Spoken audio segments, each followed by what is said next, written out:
So we need to talk about why I bought the LS MT573 and not the Massey Ferguson 4707. Stay with me.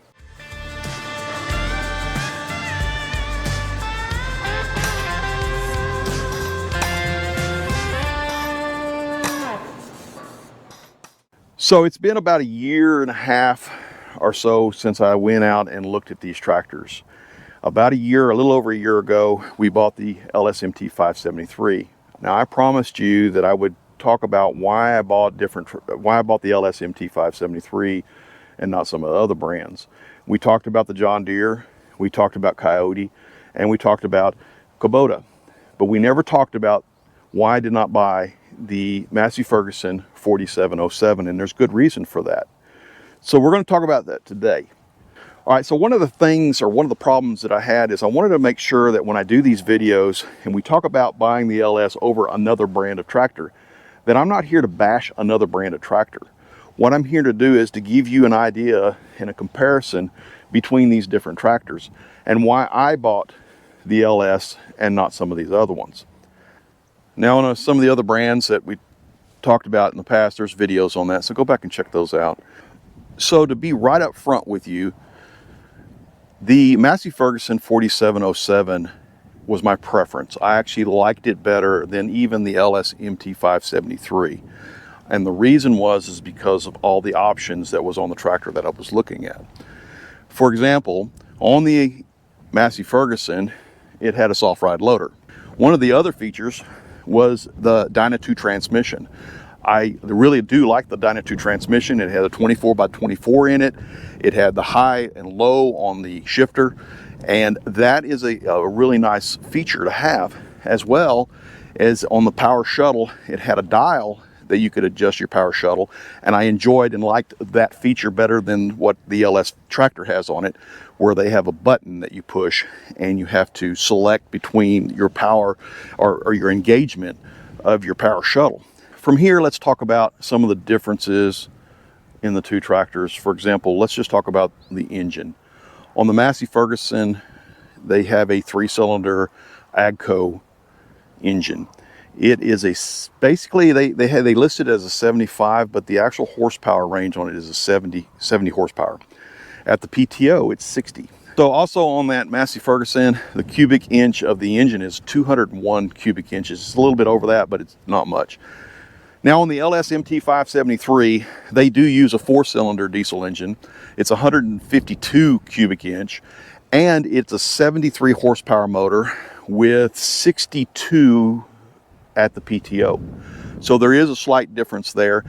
So one of the things about the engine on the differences between the two tractors was that LS uses a DPF system, which is a diesel particulate filter, whereas on the Massey Ferguson, they use a DOC, which is a diesel oxidation filter. Therefore, the Massey Ferguson does not go through a regen like the LS does.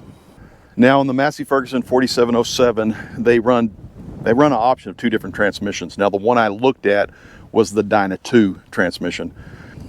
But Massey Ferguson has an option of a 12x12 as well, which is just going to be their standard transmission. But the comparison is between the two I looked at, and the one I looked at had a Dyna 2 in it. So it had a 24x24 transmission in it with the high and low on the shifter. Now that feature by itself is something that I really do like. Also on the Massey Ferguson tractor, it is a power shuttle transmission, okay? Now on the LS, it has a 20x20 transmission, but the difference is it has a creeper gear in it. So you have 12x12 on the transmission. Then you have your creeper gear, which you can run in high and low range. So that adds another 8 speeds to the transmission, giving this a 20x20 transmission. The LS is also a power shuttle shift as well. Okay, one of the big things that we need to talk about real quick between the Massey Ferguson and the LS MT573 is the actual frame size. The LS MT573 is on a smaller frame than the 4707 was, and that is a big difference. I think it needs to be completely transparent here that this tractor is smaller than the Massey Ferguson 4707. They run a 100 horsepower frame on that Massey Ferguson 4707, making it a larger frame. The other point that we need to talk about is that because it's on a larger frame, the Massey Ferguson is on a larger frame, it weighs quite a bit more than what the LS MT573 does. So with the LS MT573 and the Massey Ferguson 4707, both of the weights that I'm going to give you is without loader. So the Massey Ferguson's approximate weight was about 8,600 pounds. That's without the loader. Now the LS weighs around 6,600 pounds without the loader. Remember, these are two different frame sizes, so the comparison is not really, apples to apples because of the size of frame.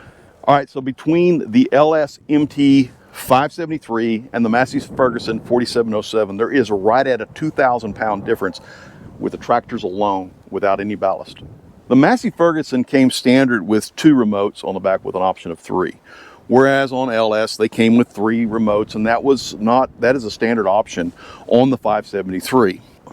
Also, with that said, the 4707 came with an electronic button on the side to be able to raise and lower your 3-point hitch while you are picking up or putting implements on and so forth. Whereas LS uses a more mechanical style lever here to raise the 3-point up and down. Some of the other standard features between the 2 tractors would be external lift cylinders. Both tractors have external lift cylinders. Both tractors have the telescoping ends. Both tractors use a fairly heavy duty system here, with Massey Ferguson being a little more beefy because, again, it's on that 100 horsepower frame.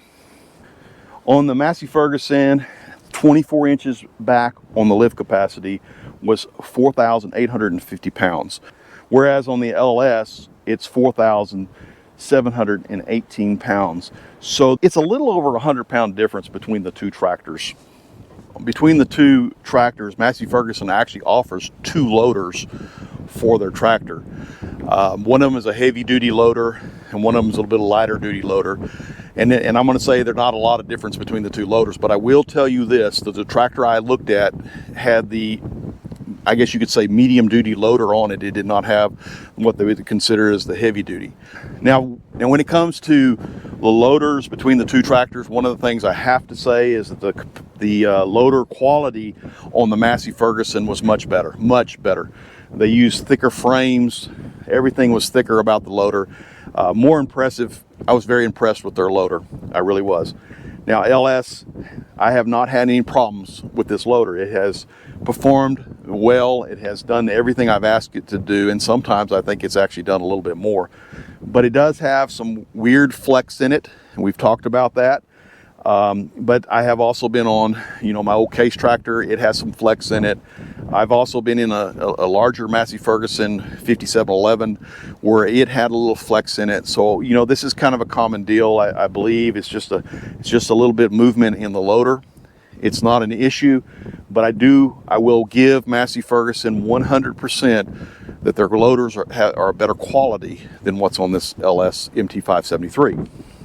So on the Massey Ferguson, we talked about how I believe the loader is much heavier duty than what's on the LS MT573. But at the pin on the Massey Ferguson, the lift capacity was 3,340, and now that is at full height capacity. Whereas on the LS MT573 at full height at the pin is 3,626 pounds.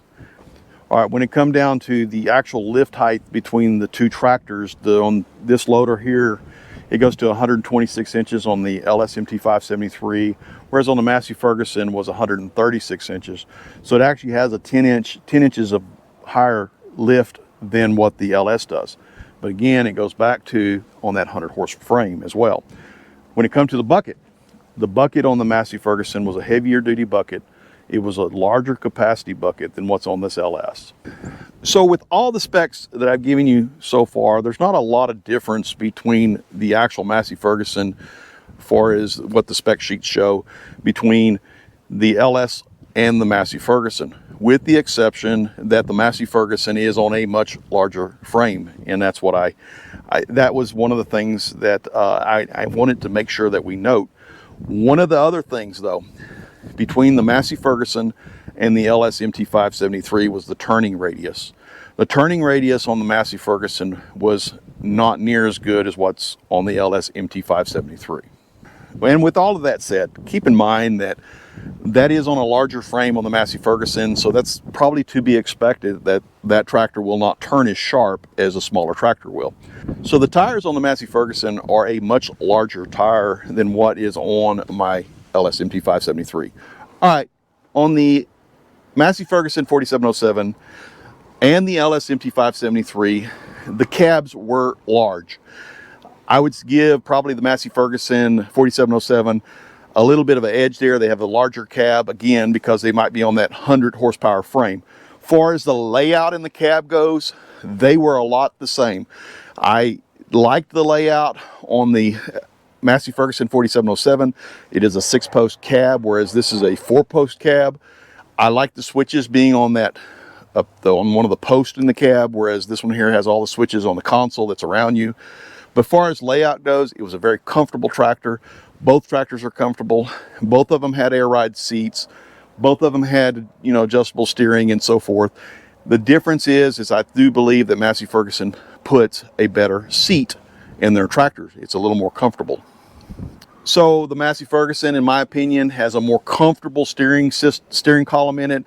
It is not only a friction lock steering column, but it also is telescopic, whereas the LS has a tilt to it, but it does not telescope. So I really like the Massey Ferguson 4707. So why didn't I go out and buy the Massey Ferguson 4707 and not the LS MT573? Well, it's a simple matter of economics. I didn't have the budget for it. This tractor was about $26,000 less than the Massey Ferguson. At the time, I was looking at a 2022 Massey Ferguson 4707 that had been on the lot. This was in 2023, so it had been on the lot about a year. And they wanted $76,000 for that tractor. Now, it had a lot of good options on it, and I can't disagree with that, but I just couldn't do it. I could not do that. $26,000 can go a long ways toward implements and possibly, as we've been discussing, buying another tractor. And that's why I ended up with the LS MT573. And it wasn't because there was something bad or wrong with the Massey Ferguson. Now, with all of that said, the 573 has done me a good job, and I've enjoyed driving it. I've enjoyed using it. And I have not regretted my decision in buying the LS MT573. So we appreciate you watching, but until we see you again, thanks.